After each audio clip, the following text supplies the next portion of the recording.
Welcome to the Tobacco Online Policy Seminar TOPS. Thank you for joining us today. I'm Justin White, a tobacco researcher at the University of California, San Francisco. TOPS is organized by C. Shang from The Ohio State University, Catherine McLean from George Mason University, Mike Pesco at Georgia State University, and me. The seminar will be 1 hour with questions from the moderator and discussant.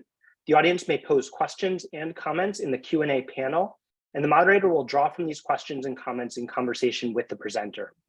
Please review the guidelines on tobaccopolicy.org for acceptable comments. Please keep the comments professional and related to the research being discussed. Comments that meet the seminar series guidelines will be shared with the presenter afterwards, even if they're not read aloud. Your comments are very much appreciated. This presentation is being video recorded and will be made available along with presentation slides on the TOPS website, tobaccopolicy.org. I'll turn the presentation over to today's moderator, Mike Pesco from Georgia State University, to introduce our speaker. Today, we continue our spring 2023 season with a single paper presentation by Vinish Shrestha entitled Revisiting the Effects of Cigarette Taxes on Smoking Outcomes. Vinish Shrestha is an associate professor in the Department of Economics at Towson University. His research areas are primarily in health economics and human capital development, including both developed and developing countries. His current projects evaluate the impacts of policies on access to healthcare, as well as health outcomes. Dr. Shrestha is also curious in understanding the role of institutions in the progression of a society and identifying situations when they create barriers against growth. Our discussant today is Catherine McLean from George Mason University. Dr. Shrestha, thank you for presenting for us today.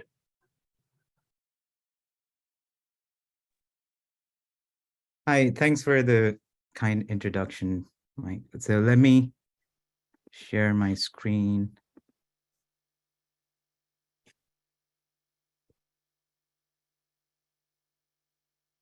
Am I audible and visible as well? Yes, you're going up to this front of your presentation now. Okay, great.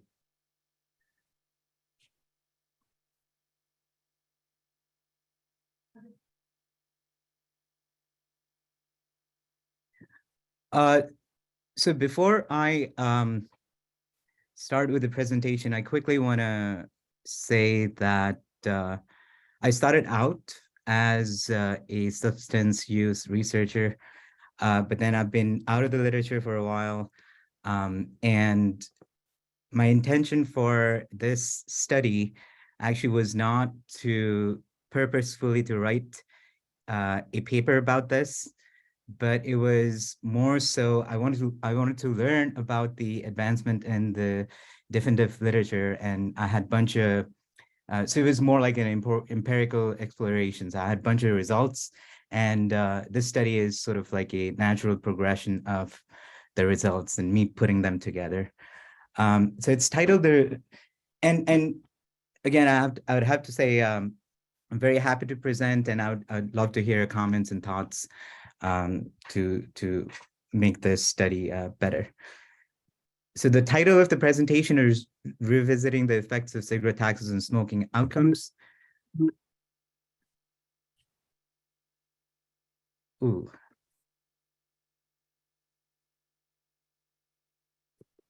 There you go. Okay. So here's the disclosure. No funding was obtained for this work by me. And I'm happy to share codes for the replication purposes. And eventually the codes will be posted on my personal website. Here's the table of content of the presentation. So we'll start with the illustration of 3 cases. I'll motivate the study, briefly summarize the main findings. We'll talk about the data. We'll look at the method of the two-way fixed effect estimate. So this is an abbreviation for that. We'll look at some other alternative methods to the two-way fixed effect estimates. We'll discuss the results, and I'll conclude. So here's the illustration of 3 different cases. So this slide is basically portraying 3 different groups. The first one is the early, I call it the early treated group. The other one is the later treated group, and the green one that you're seeing is the never treated group. Now, this is the case of a homogeneous treatment effects, right? So the early treated and the late treated they both have the treatment effect of 10. Now, let's imagine that this is our true DGP, or the data generating process. And let's simulate data from this and run this two-way fixed effect specification, where Y is the outcome variable, DIT is the treatment that turns on for the early group at period 10, the later group at period 17. The eta I is the unit fixed effects, and theta T is the time fixed effects. So once we run this, and this beta hat is our two-way fixed effect estimate, right? So once we do this and repeat this replication for 99 rounds, I'm going to collect the estimates of beta and take a mean of that.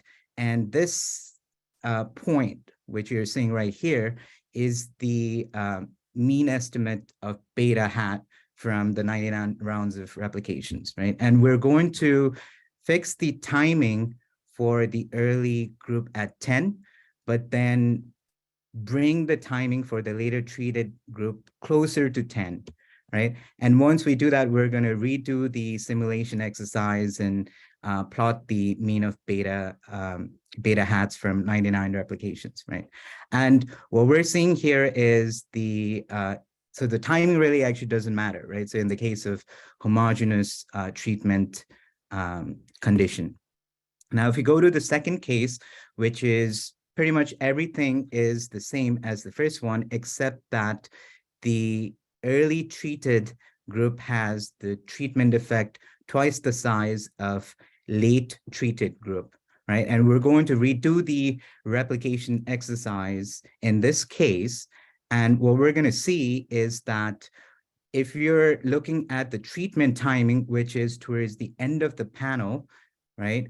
The treatment effect is going to be sort of weighted heavily to the group that is treated towards the middle of the panel. So in this case, if we're looking at the treatment for the late treated group, which is at 17th period, and the early group, which is treated at 10th, in this case, if we do the simulation exercise, it's going to be weighted heavily towards the treatment effect of the early group, right? And as we move the treatment timing of the late group towards the middle of the panel, then things are going to balance out, right? So it's going to be right at the average, which is 7.5. Now, the case 3 is heterogeneous treatment effect by time. So again, we're looking at 3 different groups, but now what happens is for the early treated, the treatment depends on how far along you progress from the period when you were treated, right? So obviously what we're going to see here is the treatment effects are increasing in size as you move away in the relative time, right? From the time when you're first treated. The same thing with the later treated unit. But then what happens here is when you are estimating the average treatment effect on the treated for the later treated group, then in one situation, you'll be looking at the mid window and the post window. So basically, this portion, right? And in this case, since technically the early treated group is still being treated, right? So if you're running the regression, the two-way fixed effect approach will not be able to identify that the treatment effects are increasing or the magnitude of it is decreasing over time, right? In this case.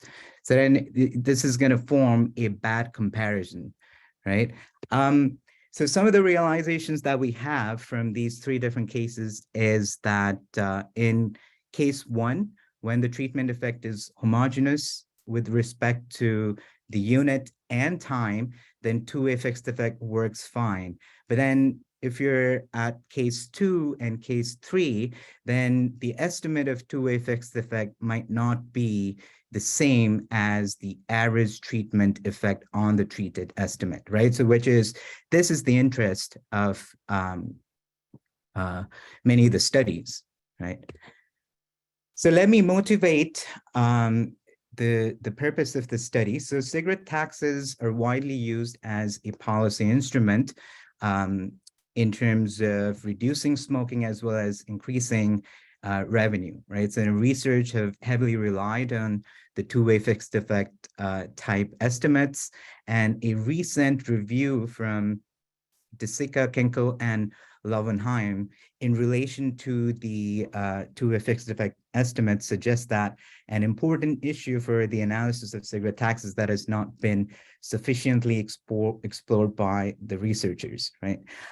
So here's the typical kind of two-way fixed effect estimation. So this is the bare bone version of the two-way fixed effect specification. So we've got the smoking outcome on the left-hand side. We have the tax or prices as the variable of interest, and we've got the theta t, which is the time fixed effects, and eta s, which is the unit or state fixed effects, right? And the studies would use the overtime variation in cigarette prices and taxes, which are mostly continuous in nature. And in this framework, you're sort of using the multiple treatment and multiple control group. Now, the recent advancement in staggered DID literature has highlighted concerns over the two-way fixed effect estimates. One of the main issue that has been discussed is the negative weighing problem. So if ATT, which is the average treatment effect on the treated, varies with the length of exposure to the treatment, then early treated groups would form a bad comparison group for the later treated units, right? So this is the case 3 that we discussed about earlier. Now, this particular problem turns out to be dire if a significant number of units are eventually treated. Now, in the case of cigarette taxes, if you're focusing on a sample of, let's say, 2004 to 2010, then there are 38 states increased cigarette taxes at least once within these years, right? So hence the reliance of two-way fixed effect estimates in terms of the cigarette taxes might be highly concerning. So the purpose of the study is to revisit the literature of cigarette taxes and smoking outcomes. Naturally, we're going to compare and contrast the two-way fixed effect estimate from the average treatment effect on treated. So here's a typo. This should be ATT hat. So we're going to compare the ATT hat, or average treatment effect on the treated estimate, from Callaway and Santana. So I'll just term this as CS estimator with the two-way fixed effect, and we'll also do the comparison between the two-way fixed effect versus the canonical event study type estimates, the interaction weighted estimate from Sun and Abraham. We can term this as SA estimator, and the event study type estimates from Callaway and Santana. So in general, the study is going to progress as follows. So we'll use a balanced panel data from behavior risk factor surveillance system, selected metropolitan micropolitan area risk trend, also in short known as BRFA-SMART. We'll take a look at 2 different periods, 2004 to 2010. So this is the early period, and 15 to 20, the later one. The two-way fixed effect specification that I will be using is going to be different from the context of that is generally used in the literature, in a sense that the tax ST is going to be a binary variable, right? For example, let's say if we're looking at a sample between 2018 to 2023, and if Maryland increases taxes for the first time in 2021, then for Maryland, all the indicators are going to be off before 2021. It's going to turn on in 2021, and it's going to stay on until the end of panel. So here's the main findings of the study. So different approaches demonstrate effectiveness of tax incidence in reducing smoking-related outcomes. But what we see is that the magnitude of the two-way fixed effect estimates is considerably suppressed compared to the ATT estimates, right? And particularly this is the case for the earlier sample period, when the two-way fixed effect estimate is about 65% of the overall ATT estimate from Callaway and Santana. Now, the decomposition of two-way fixed effect following the Goodman-Bacon decomposition shows that a huge weight, about 32%, is placed on case that uses the later treated units in comparison to the early treated units in the 2004-2010 sample, right? So this is exactly the comparison you don't actually want. And this type of comparison, or the quote unquote, the bad comparison, is not too bad in the later sample period.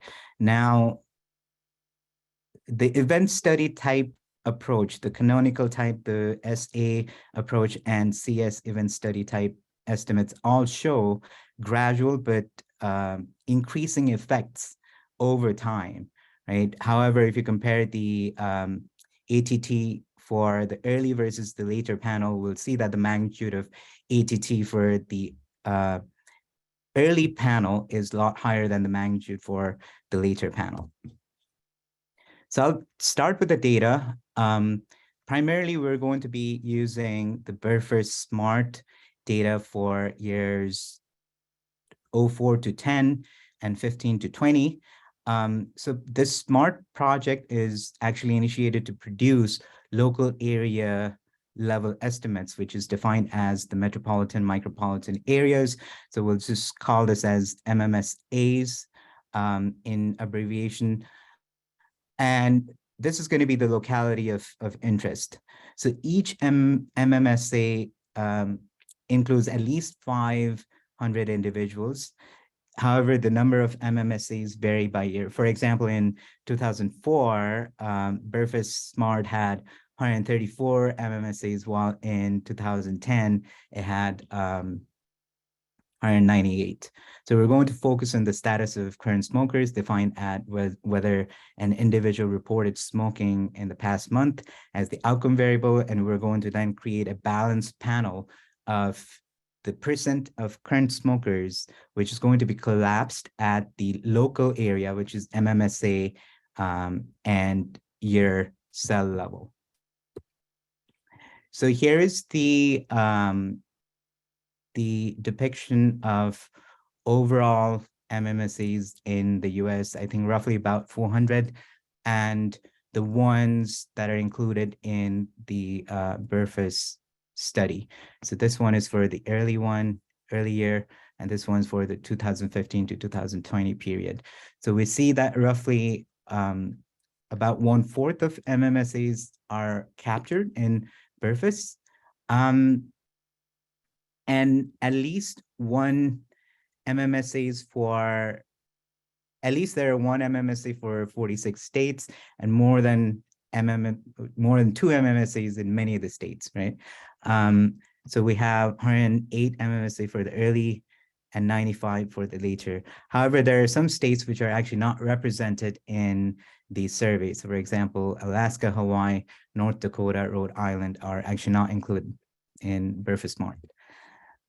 So then we're going to use cigarette taxes as the treatment variable. So this is coming from the tax burden of tobacco. So this is the compiled report for years 1970 all the way to 2019. And again, the treatment assignment here is going to be binary. For example, if a state increased cigarette taxes at a certain period, it's going to be 1, and it's going to stay 1 for the later periods.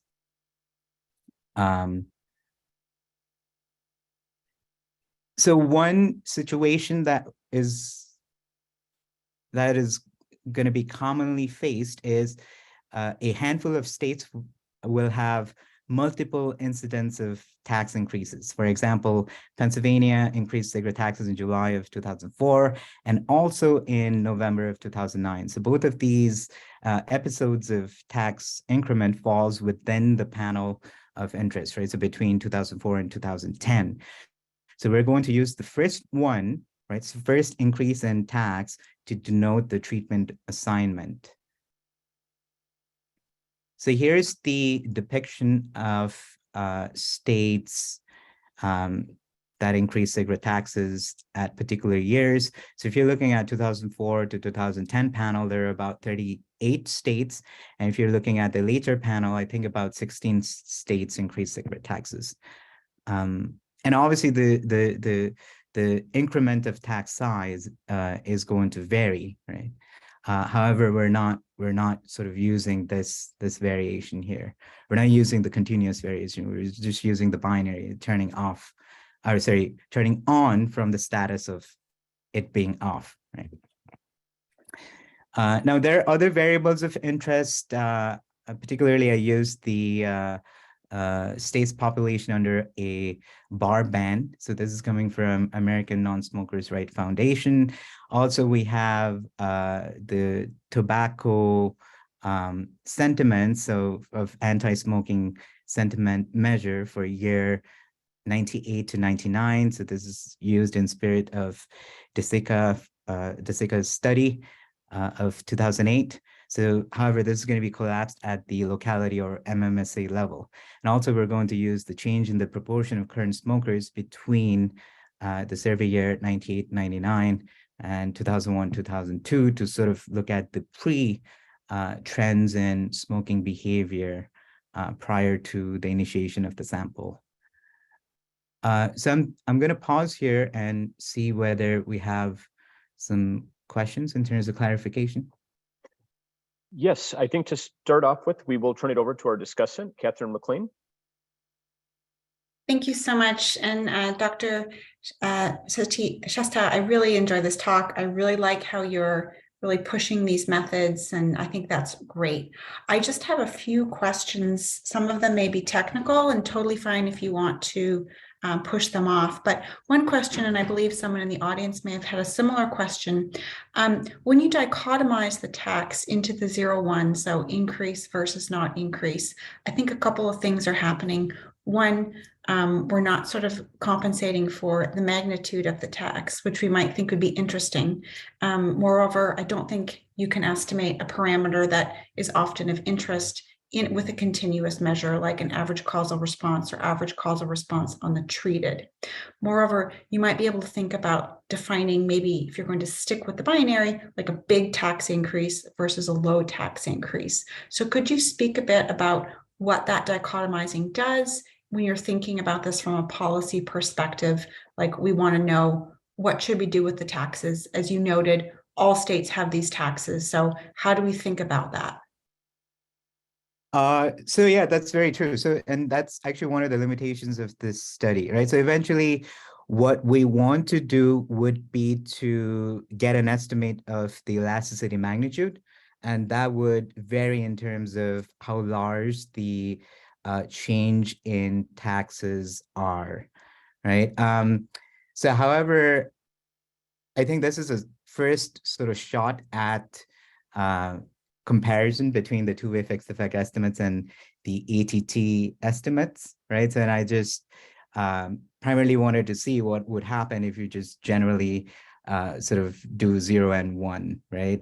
Rather than looking at the intensity of the magnitude. Now, you're right that you could actually play around with the magnitude of the tax increases, for instance, on top of my head, above the median or below the median, right? So you could do that.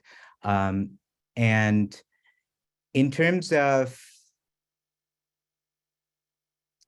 the causal response so that's going to be, so actually we don't know yet, but at least to my understanding, so we don't know yet as to what happens to the treatment effects when the treatment sizes are sort of continuous in nature, right? So there is a recent working paper by Goodman, Bacon, Santana, and Callaway discussing the continuous nature of the treatment. But yeah, I'm not sure. One thing we could do is, in summary, we could just use the intensity and then play around with zeros and ones, or the treatment assignment. Thank you. Yes, I know it's tricky when you get into the continuous treatments, but I guess from the policymaker's perspective, I think that will be a very useful advancement. There also are, it's not quite the same, but I know you cite some of the work, but Christensen and his co-author, they do have a method where you can at least categorize a continuous treatment. It might be an interesting extension. I guess another question I have is, and I really love how you're digging into these methods. There are some ways in which one can test some of the assumptions of two-way fixed effects, like the treatment homogeneity. For example, the paper Simple Diagnostics for Two-Way Fixed Effects by Pamela Jacalia at Williams College. She offers some simple diagnostics that might be helpful to see if this is a case where the assumptions might be satisfied. Great, thank you so much. So can I get hold of, so I actually forget the names of the papers and stuff. So Sure. I'm trying to note them down, but it's moving too fast. So is there a way you could send me through chat or through email? Sure, maybe I'll send it to you after the end of the talk. I think it'd be a really nice way, I mean, just to kind of provide some evidence on whether or not this is a situation we need to be concerned about these assumptions. Absolutely. I'll pass it off to the audience right now, but thank you so much for this talk. Great, thank you. Thank you, Catherine. A further follow-up question. Why can't you use continuous treatment variable? So if you're the estimators don't accommodate that, I believe, right? But maybe you could elaborate further for the audience. Right. So basically, if you're looking at the estimators that are currently rotating around in the diff and diff literature, right? So it's basically just using the zeros and ones. Now, one of the reasons why you cannot use the continuous variable, or at least I'm not saying you cannot. One of the reasons what happens when you use the continuous treatment is that the assumption that you would have to make for the parallel trend type of assumptions would be a lot strict than just the zeros and ones, right? So for example, the intuition behind that is if you're looking at the intensity of tax increases, right, then the intensity of tax increases is going to be highly correlated with the pre-existing anti-smoking sentiments, for example, right? So if you look at, so broadly speaking, right? So if you look at the sentiments in California versus the sentiments in, let's say, some of the southern states, right? So these are going to be different. And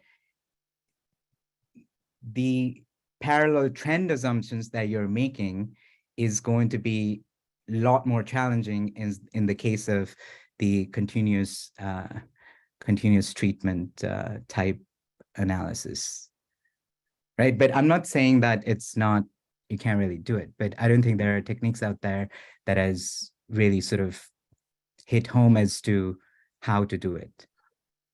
Right. Yeah. I mean, I think they're being, developed actively, right? I mean, I think if I'm correct, I mean, you showed that nice graph for us at the beginning of your presentation, right? And that kind of illustrated the problem in a 0-1 context, right? Where you got an early adopter, you got a late adopter, and so econometricians are just starting to scratch the surface on how do we kind of deal with this problem, right? And then to apply that into the continuous case, they're also working on that as well, right? But that. That's right. So if you look at, so actually there is a finding in our paper which basically shows that the intensity of tax increment is highly correlated to the anti-smoking sentiment that you have in 1998 to 1999 survey, right? So so there's quite a bit of predictive content in terms of the pre-existing variables sort of showing you what the size of tax increment might be, right? And I mean, this has been sort of dug upon by the Disica's study in 2008 as well. Right. And sorry, if I could just ask one question as well, even though I'm not the discussant. What do we gain by using the smart BRFIS here versus just the state level BRFIS? Because if I understand correctly, your treatment variable is a state level variable, right? And then it seems like we're using kind of more granular information, but we don't have any variation in the treatment variable below the level of state. So basically what I've done here is I first started using the state level aggregation, and the concern comes in when you are adding in controls for the Sant Anna and Callaway estimator, right? So you need to have enough groups. So because it's a group time ATTs, right? So you need to have enough group for the estimator to work correctly. So once you put in the controls, right? So that's one of the main reasons. But I've actually replicated the entire analysis using the state level case, yeah. But eventually, I mean, I haven't done it yet, but eventually you would want to look at, I guess, some of the local areas where the tax variations are different. For example, in Chicago, right, compared to the other parts of Illinois. So you could utilize that as well. But this is not something that I've done. Okay, thank you. Please continue with your presentation. Great. So let's briefly talk about the two-way fixed effect estimate. And so I'm going to try and sort of demonstrate where the fallacy, or I'm not sure if I should say that, but where exactly the concern is, right?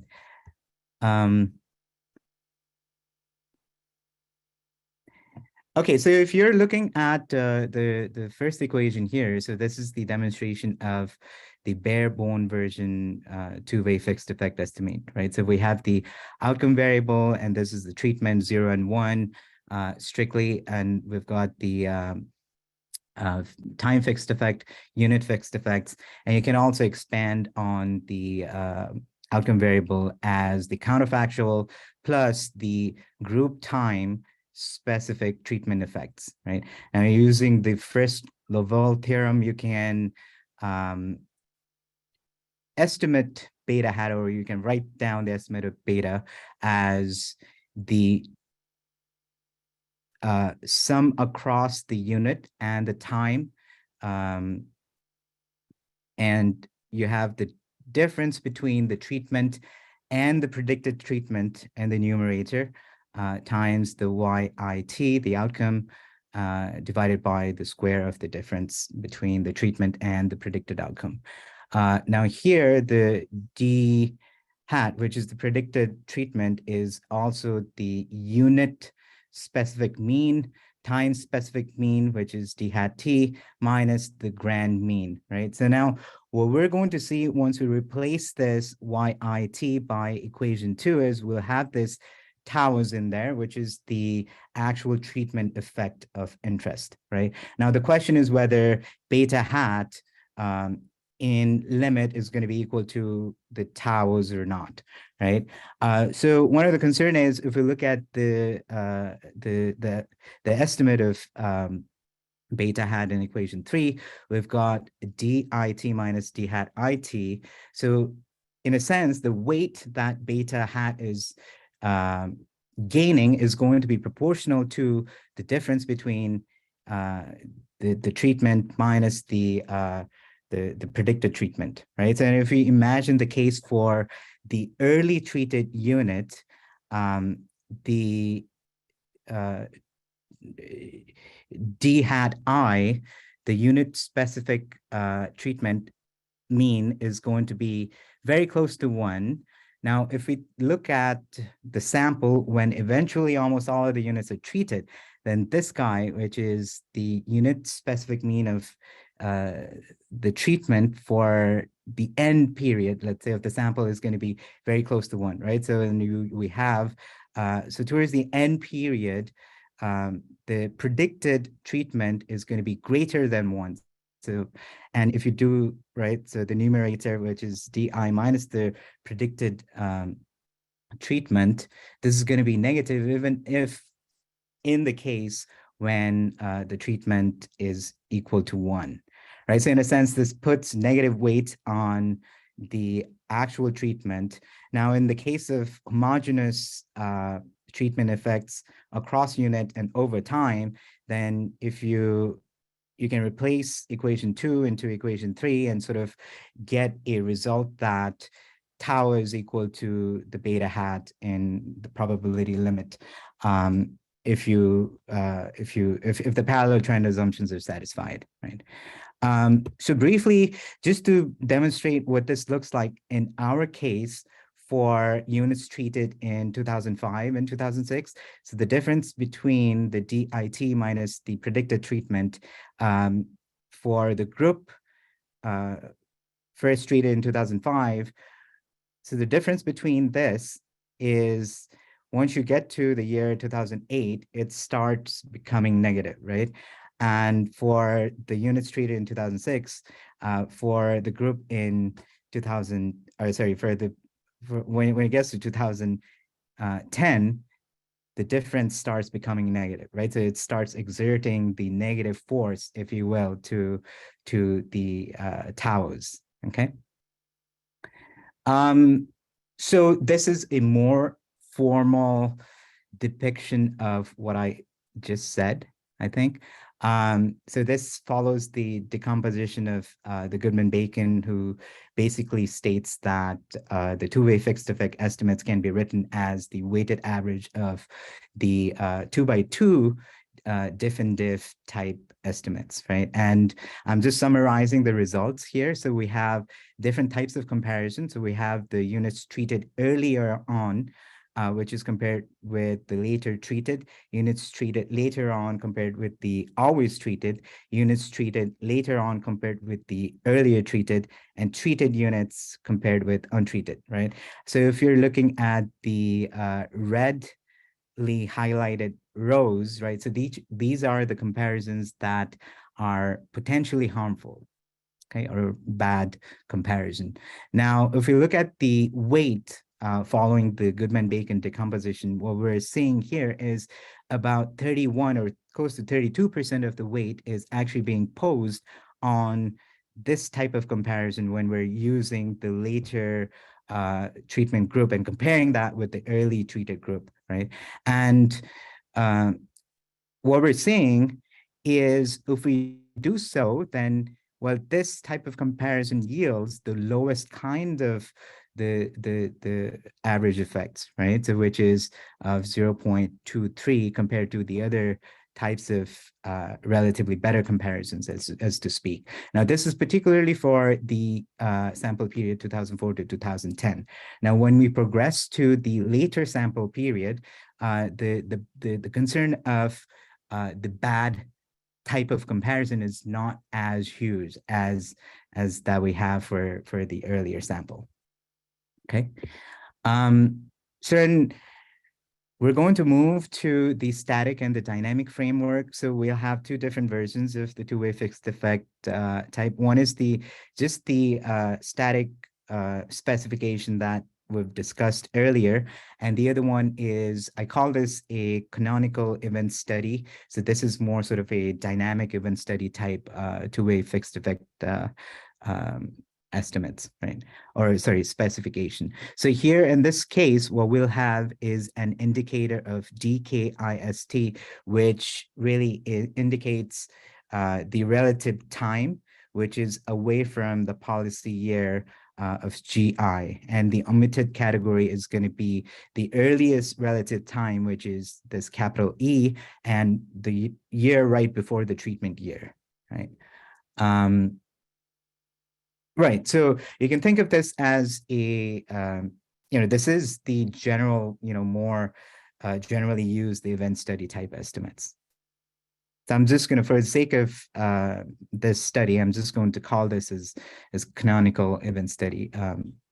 Now, let's talk about some of the alternatives to the two-way fixed effect. So one is the approach of group time average treatment effect on the treated, right? So which is being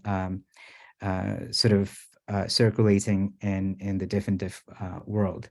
So intuitively, how we want to look at this is, let's say we have 6 different units in this hypothetical example. So we have unit S0, unit S1, S2, S3, S4, and S5.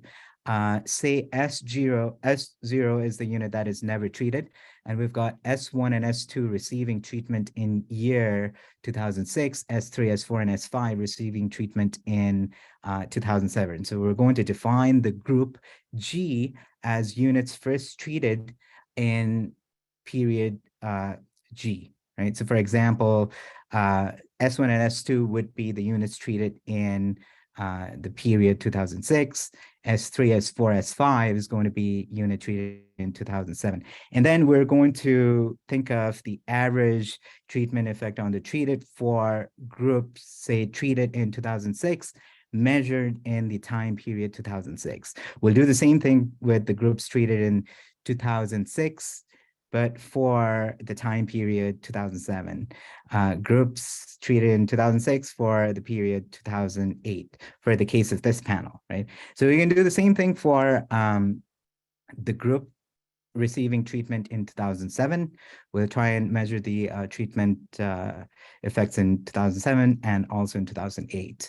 Okay, so in general, what we can do is think about identifying the group time average treatment effect on treated, right? So with the explanation that I provided here in this slide, and this is exactly the theme of Callaway and Santana's paper. So we're going to use the CS estimator, which under some assumptions. So for example, the unconditional parallel trend assumption and no anticipation of treatment assumption, meaning that groups that receive the treatment, if they were not to receive the treatment in a counterfactual world, their pre-treatment outcomes would not change whatsoever. So that's the no anticipation assumption, right? So in this case, we can look at a disaggregated version of the average treatment effect on the treated estimate for group G measured in time period T star as the mean of the outcome variable of group G measured at time T star minus the mean of the outcome variable for the same group G measured in period before the treatment, right? So this, if you look at this block, this is essentially the first difference, right? And then we do the same thing for the untreated group, right? And then essentially, if you constrain the group for a particular group and measure it, or if your analysis is concerning for a particular time, then the concept of group time average treatment effect will just be that of the simple two by two diff and diff, right? But then you want to do this for a particular group across all the time periods, move on to another group and do the same thing, right? So formally, you can write this down as this equation right here.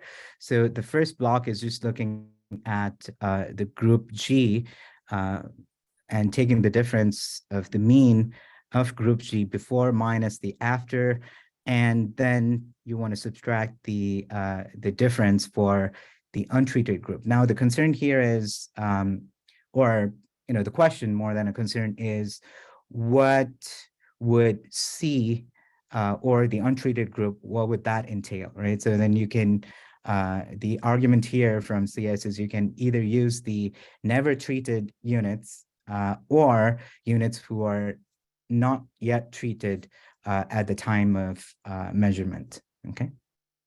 And in this study, we're actually going to rely on So at least in the case of this presentation, I'm going to show you the results that uses not yet treated case.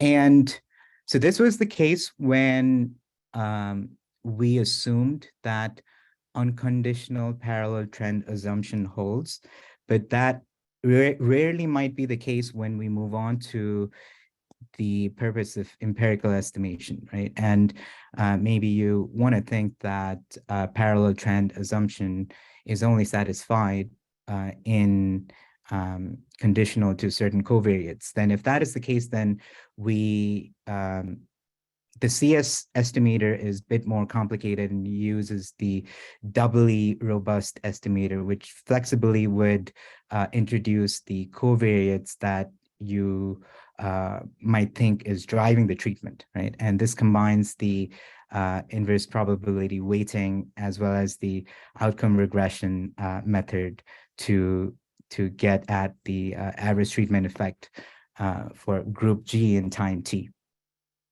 So essentially what I'm trying to sort of get at is if you use the method of the group time average treatment effect on the treated, then you'll find all of these disaggregated ATTs, right? And then you can then use that to your advantage by aggregating these disaggregated ATTs, let's say in a form of event study type estimates, or as an overall point estimate of ATT in general, right?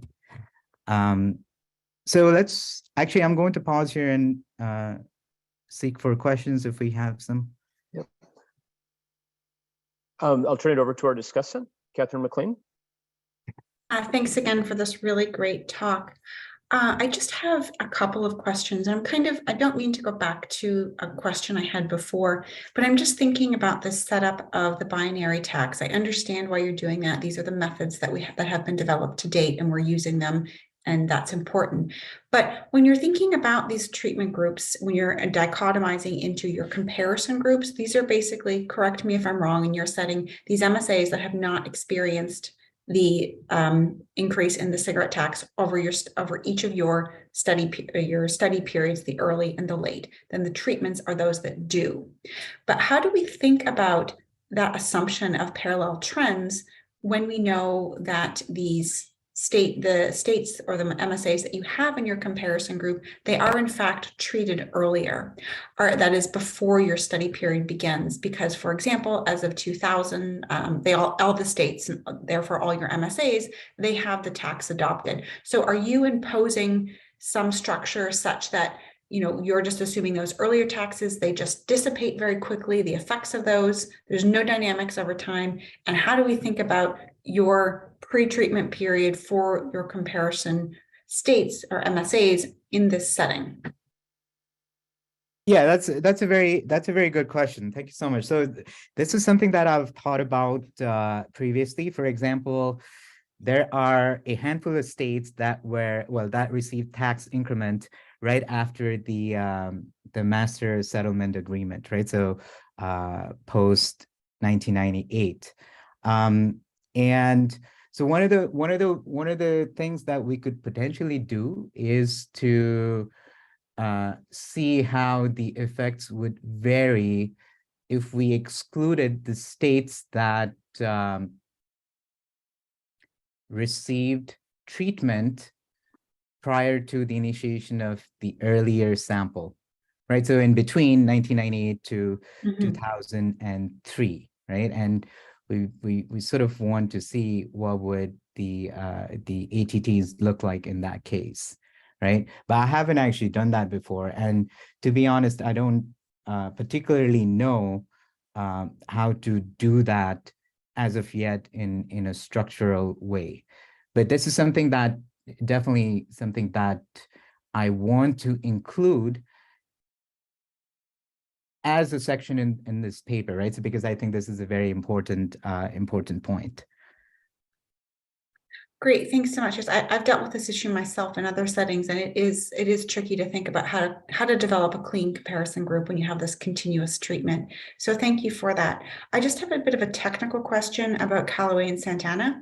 My understanding from listening to the work of, in particular, Santana, when he talks about his estimator, is that it does not perform well when you have a smaller number of treated units in each of your groups. I think his simulations suggest that it's under 10 units that you need in each of your groups. And when I looked across, I believe your table 1, I think you have maybe some smaller numbers of treated units in some of your cohorts. Now, of course, every application is different, but have you thought about doing simulation analyses just to see that you have enough treated units in each of your cohorts? Now, perhaps I've missed that in your paper, but if you could speak to that, that would be great. No, that's very true. So that's actually one of the, my earlier reply to Mike's comment in terms of why I use the MMSAs as to the state level data, right? So that's very true that, if you're, well, the concern is when you add in the control variables or the pre-treatment time invariant controls in the Callaway Santana type estimators. That's when, if you have the number of groups that is lacking. So I'm not sure the number. So maybe 10, right? So if it's below 10, then maybe it's not going to perform well. But as for now, I haven't really done any of the simulations as to what it looks like in the case of this particular study. But happy to. It'll be interesting, yeah, because my sense is your unit here, and that's true.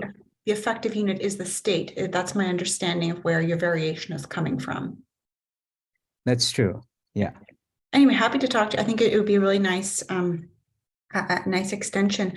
Just for the audience and just perhaps for some clarification, could you speak a bit about, you mentioned these two well-known assumptions of many of these DID type estimators where we have parallel trends and we have the no anticipation assumption. So we have the common trends have to be following same trends in the untreated outcomes had treatment not occurred, and then you can't respond to the treatment before treatment occurs, no anticipation. My understanding is that you have to assume one to test the other, so you can't test them independently. We often do our event studies visually looking at the trends. We talk about the parallel trends and no anticipation, but really you have to make some assumptions to kind of test one or the other, or otherwise it's going to be a joint test of the two assumptions. Could you speak a bit to that? So the assumption that we are making, so at least when we do the event study estimates, is I'm assuming that the no anticipation assumption is the one that is holding, right? So implicitly though. Now, it's difficult to sort of see whether, at least in the case of cigarettes, is whether the no anticipation assumption holds, because, well, one of the reasons is because the smoking outcomes, or the trend in smoking outcomes for the 1990s, and particularly in the later part of 1990s, if you look across all of the states in US, you'll see that the prevalence of smoking is actually decreasing, right? So it's very difficult to sort of technically test what might, or whether the no anticipation assumption would hold or not, if that makes sense. Yes, I agree, and I think in particular when we're thinking about a good like tobacco products, where we might anticipate, sorry, not to use that word, we might expect that there could be some behaviors like stockpiling in response to the tax. We might think about that as being salient for the people who are purchasing these products. So that it really is a bit of a pickle when we're thinking about this kind of setting. So very happy to hear your thoughts. One last quick question, and perhaps it's in the paper, perhaps I missed it. Have you thought about the stacked difference in difference, where you're just going to form panels kind of along the literature from Kaziki et al. When they're thinking about minimum wage increases? No, I haven't done that yet. So that's something that I want to include in this analysis, right? But thanks for the suggestion of the stacked. Great. Okay. Thanks so much. Thank you, Catherine.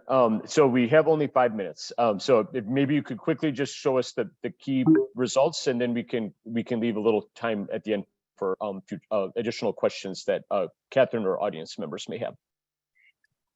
Great. Yeah, thanks for all of the great questions here. So yeah, let's quickly move on to the results. So what I'm going to show you here is the estimates from the two-way fixed effect, which is the red dotted line, the canonical event study type estimates, which is the dynamic version of the two-way fixed effect specification, and the Sun and Abraham type event study estimates. So what we're going to see here is more or less there is a suggestive evidence that the parallel trend assumption is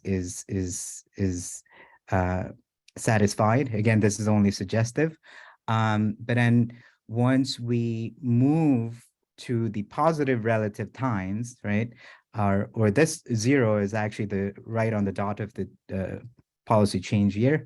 So we're going to see that the effects are decreasing quite gradually over time, right? But if you were to just base your analysis off of the two-way fixed effect estimates, then the two-way fixed effect estimates falls very short of even the average of these post estimates from the canonical event study approach, right?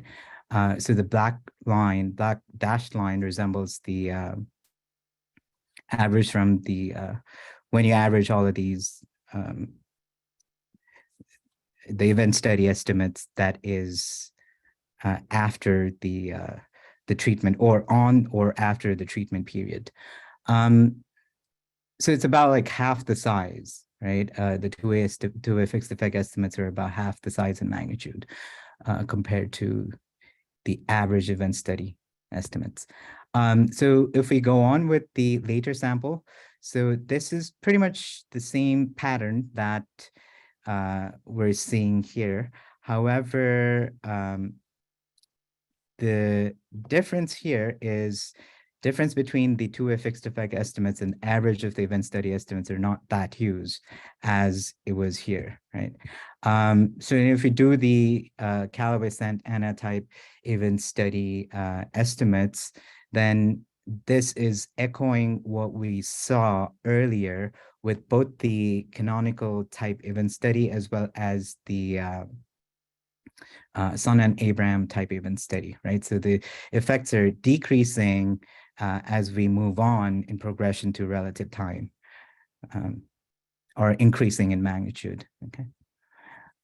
So we do the same thing for the later panel, and we see that although the pattern is about the same, the post-policy or the event studies after the policy are not statistically significant.